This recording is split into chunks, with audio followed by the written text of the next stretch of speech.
This is KHQA Overtime with Chris Dewar. Brought to you by Con Communications. This is KHQA. It's your news now. And this is Saturday, June the 7th, and you have entered overtime, a welcomed return to normalcy for yours truly, after what has been a truly crazy 10 days visiting relatives, graduation parties, and end-of-the-year banquet business. Ironically, work in my world is somehow less work than time off. Go figure that. But enough about me and more about you, because that would be the gentlemanly thing to do. Our first order of business tonight, determining the first and last state trophy in the history of West Prairie softball. Next year, the Cyclones become the Sparklones. Yes, Sparklones, while gaining a new business partner in sports by fusing with Bushnell. Today, West Prairie on its own one last time, taking on Amboy in the third place game. Tell you what, Hannah Runner and company, one of 6 wonderful seniors, about to bid goodbye. They wanted to bid goodbye successfully. Jim Scott's crew showed up loose today, played well early. Check it out right here. Amboy trying to test the Cyclone defense. Jess Herndon, great play at third base, demonstrating why that was a fool's errand to test that defense. Later, Courtney Campbell pitching well, the rise ball right here, working for her as she gets out of the first inning without incident. Bottom of the first, things looking good for the Cyclone offense as well. Jen Schwerer with the first single of the day to right field. That set the tone for this young lady, Jen Reedy, I should say, still wide awake, we hope, at this hour, with a nice piece of hitting right here. Unfortunately for the Cyclones, Jen Schwerer gunned at the plate. Reedy's single goes for naught. We're still scoreless after one full. Campbell, though, crazy good on the day. KG as well, pitching in and out of danger. She would never give up a run the rest of the day. Although she was in trouble in 4 different frames, she kept getting away with it. Later in this one, great piece of hitting here. As that, my friends, is Miss Herndon getting on in the third inning, and Tabby Bilderback driving her home for the first run of the ball game. West Prairie jumps out 1-0. Campbell locked in from there. The senior pitcher doing work, making Amboy look absolutely foolish at the plate on numerous occasions. Again, occasionally with runners in scoring position, she was not daunted. Pitching her way out of the jam here with another strikeout as well. Then the offense goes back to work. Bottom of the fourth, Jen Reedy about to double into the gap in this one, and that, my friends, would set up more goodness, this time for the pitcher herself, helping her own cause. Courtney Campbell straight back up the gut. That would extend the lead in the fourth out to 2-0 in favor of the Cyclones. Fans sensing victory today. Oh, how about some insurance in this one? Bottom of the fifth, it's Bilderback again. Tabby flirting with a home run, just shy of it as she just misses, but that sets up Hannah Runner, the future John Wood Trailblazer, doing work right here to extend the lead out to 3-0 in the fifth. Same frame, Miss Runner now at second base. Reedy is going to put the ball back in play in this one. The Clippers would play it poorly, and that scores a 4th run. And from there, things would get a little bit more interesting than they needed to. The Cyclones get out of trouble in the 6th with runners in scoring position. Tell you what, the 7th, though, still 4-0. Cyclone fans sensing victory. Hannah Runner with a great play at short for the second out, and Hannah Runner with a great play at short for the third and decisive out as well, as West Prairie gets it done. 4-0 to end the season and the program on a very, very high note. Indeed, congratulations to the Lady Cyclones.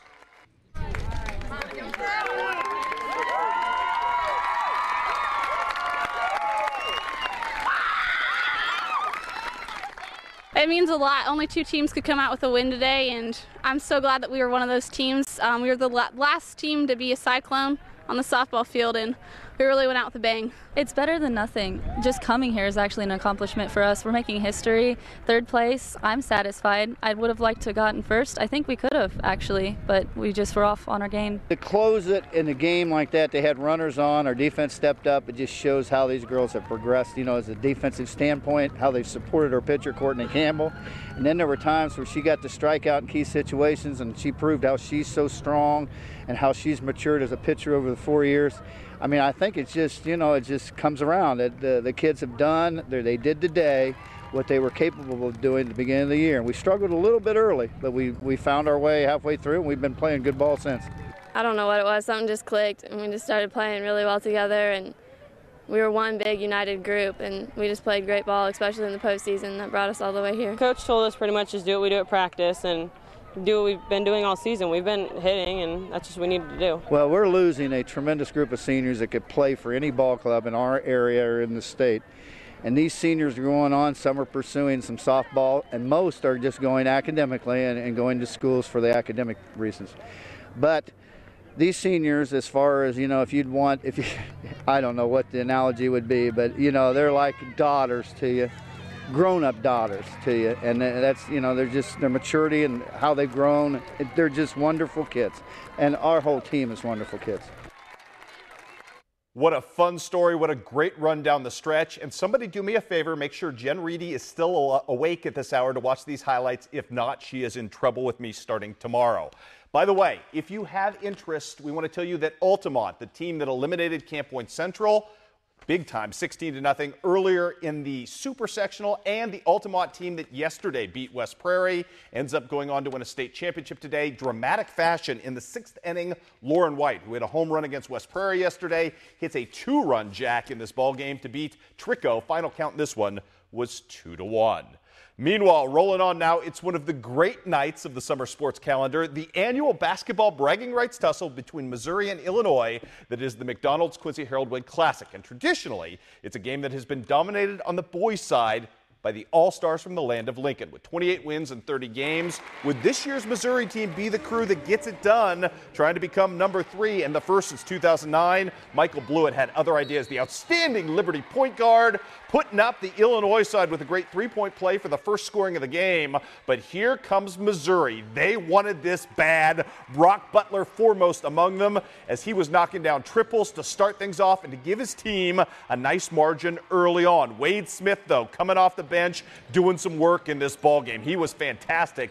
By the way, he was my pregame pick for MVP. More on that in a second. Wade Smith with a great take right there. Then it's Zach Burry coming up with the steal. The Quincy High product finding Cody Hildebrand wide open underneath the net. We're back tied up at 13 at this point, but the Missouri guys about to go back to work. This was pivotal. Brandon Bearhorst about to give his team a little bit of margin and a big pick-me-up on the take right here. Three-point play with a foul. Beautiful finger roll at the other end, and that kind of got the momentum going for the Show Me Staters. Again, Brock Butler, let fly, young man. The Palmyra product doing it from the top of the key. 6 triples tonight, 18 points. He was a fire. Then Tyler Neiman, your reigning KHQA Player of the Year, doing Tyler Neiman things right here, pulling up and hitting a jumper in a one-man transition. Michael Blewett, though, answers immediately. He's a pretty darn good point guard in his own right. He and Neiman going at each other. That alone, right, worth the price of admission. At the other end, Missouri about to extend. Royce Poore doing work right there. Then it's the pride of Louisiana, Tristan Castilla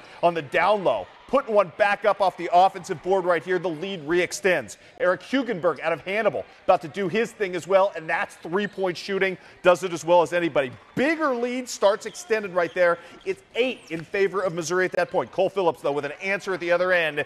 Camp Point Central's finest with a nice take right there.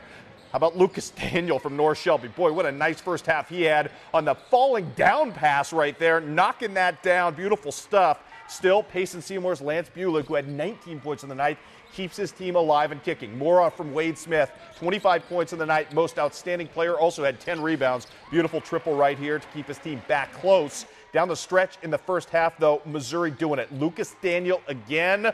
Wade Smith again would answer. Right here, kid was flat, lights out good tonight, knocking that down. Then it was Tyler Neiman off the Royce Poore miss right here, cleaning up and doing the fadeaway thing. A 9-point lead for Missouri to end the first half. A 17-point lead in the second half. You figure Missouri was golden. They were not. Huge comeback in the second half tonight by Illinois. They end up winning tonight behind your most outstanding player, Mr. Wade Smith, 109-104. Again, 31 games now, 29 of them in favor of Illinois. How about on the girls' side? Would things be much different tonight? Well, this was the 32nd ever contest between these two teams. Payson's Lexi Lawson right here on the down low tried to set the early tone for the Show Me Staters. Strong establishing shot here in the paint, but this thing devolved quickly against them. How about Kristen Gengenbacher? Wow, she's good. Off the pass right here, she had the tap away to start it. She finishes at the other end off the pretty pass from Kara Twaddell. More transition fun. This time it's Kristen running things. She was just a revelation tonight. Clearly the best player on the floor. Hooking up right here with Maggie Bowles out of Unity for the take. And it would be all Illinois all the time from that point forward. More of Kristen, the Q&D product, with the solo take right here. No one could stop her to the hole. More to come. This time, Aaron Flessner doing some setup work as well for Miss Kristen, who's going to just come open on the backdoor cut and knock that down as well. It's a 15-point lead, and it's not going to get much closer at this point. Matt Long very pleased with the way his team played. More transition fun. This time, Katie Klatt out of Pittsfield, Pleasant Hill, going to start things off and hook up with Shelby Kaler, who had 6 quick points in the first half off the bench. Miss Kaler out of West Hancock, little scoop shot. She's big on the big stage. More from Kristen this time, and this is just Kristen Gengenbacher in a nutshell. She saves it. She comes up with a pretty pass. She finds the blind inside feed to Kara Twaddell. That's why she was your most outstanding player tonight. 26 points, 7 rebounds, 7 assists for Kristen. Oh, and why not more Kristen while we're at it? Great stuff from her, and we'll leave you with a little Illini West connection, I should say, in this ball game. Gracie Bostard to Elise Trout. This one was the biggest margin of victory ever. Missouri gets down tonight big time. 103-51 was your final in this ball game. And we, my friends, are just getting warmed up here on the big overtime show. Coming up next, special charity event last night, or fundraising event, I should say, for Central Southeastern involving a very, very notorious, very famous, very funny man. That's coming up next in sports.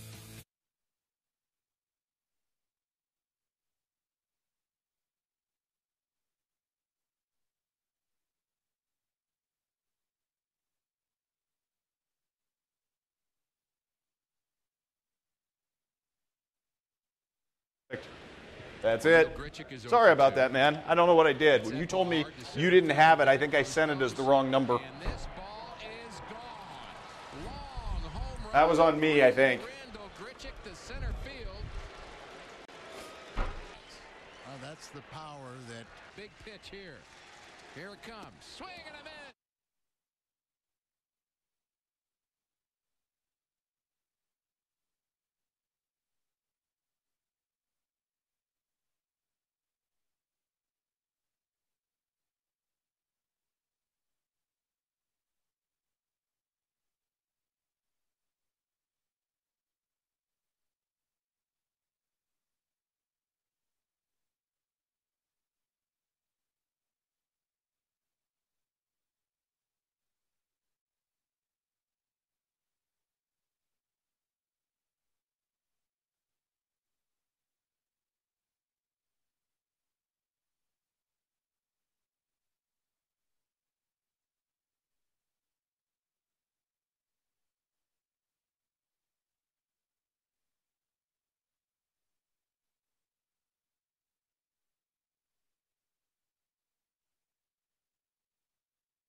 You're watching KHQA Overtime with Chris Dewar. Brought to you by Con Communications. And welcome back to Overtime, everybody, where you have to love it when the allergies kick in just in time for your half-hour show. Big time fun, kids, when you can't breathe.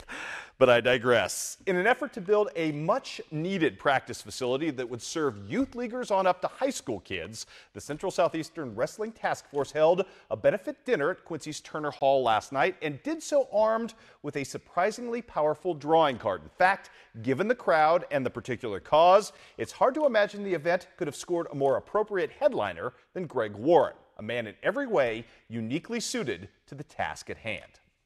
Red alert. No, that's too slow, ma'am. Ma'am, that's much too slow. You didn't even try. Wrestling's a big part of my life. It's the gig is just that much more fun when there's people that have wrestled or fans of wrestlers in the audience. It's pretty cool. Greg Warren should know. He was just shy of All-American status while wrestling at the University of Missouri back in the early 1990s. And if it seems a little incongruent that a sport that prizes intensity above all else would lead to a career in comedy, well, it's hard to argue with success. Greg's credits include everything from Last Comic Standing to a couple of Comedy Central appearances, and radio listeners probably know him best from Bob and Tom.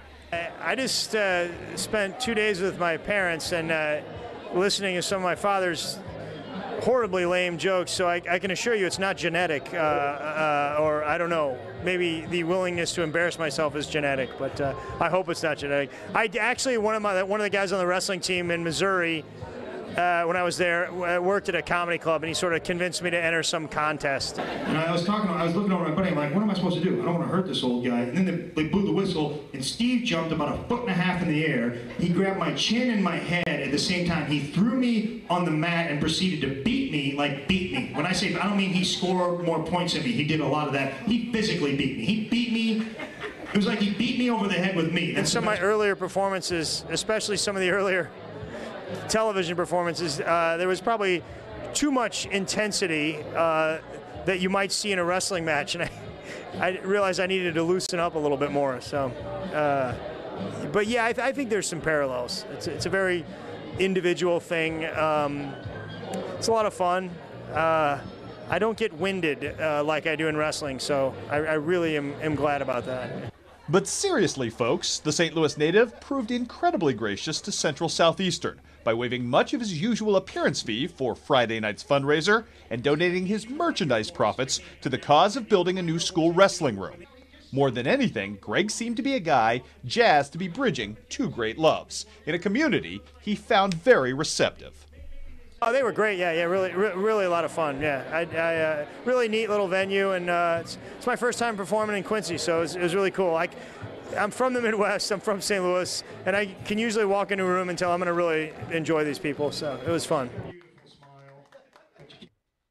The man was incredibly funny, did about a 45-minute set, came back and did another 10 minutes of comedy last night. Really a talented guy. By the way, if you are interested in seeing his stuff, and it is good, go to gregwarrencomedy.com.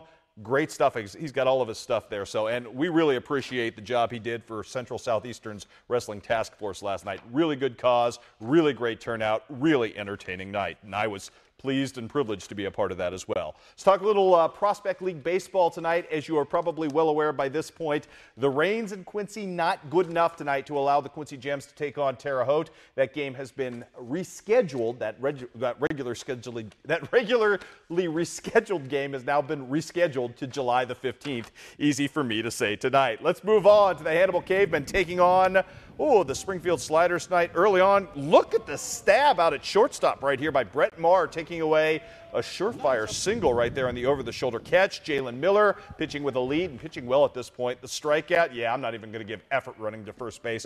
Dude knew he was toast at that point. More from the Cavemen. Strange inning here in the bottom of the fourth. Christian Cavanis, the equivalent of a swinging bunt, and that kind of sets the wheels in motion in this one for more big-time fun.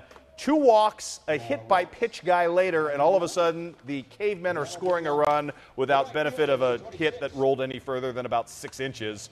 Later, though, here come the Sliders. Zach Shira with a big piece of hitting, a single that kind of gets overplayed on an air, scores a couple of runs. At one point, it looked like the Sliders were going to get back into this thing, closing to within 6-4. They end up losing to the Cavemen tonight by the final count in this one of 7-4. So Hannibal picks up the big-time victory. And while we're talking about baseball tonight, sort of a rarity tonight. For the first time since 1994, 2 Western Illinois Leatherneck baseball players were drafted. Ironically enough, both of them in the same round today. And both of them are, ironically enough, headed to the Bay Area. Jamison Henning becomes the highest ever drafted position player out of the Western Illinois program. The shortstop goes in the 12th round to the Giants.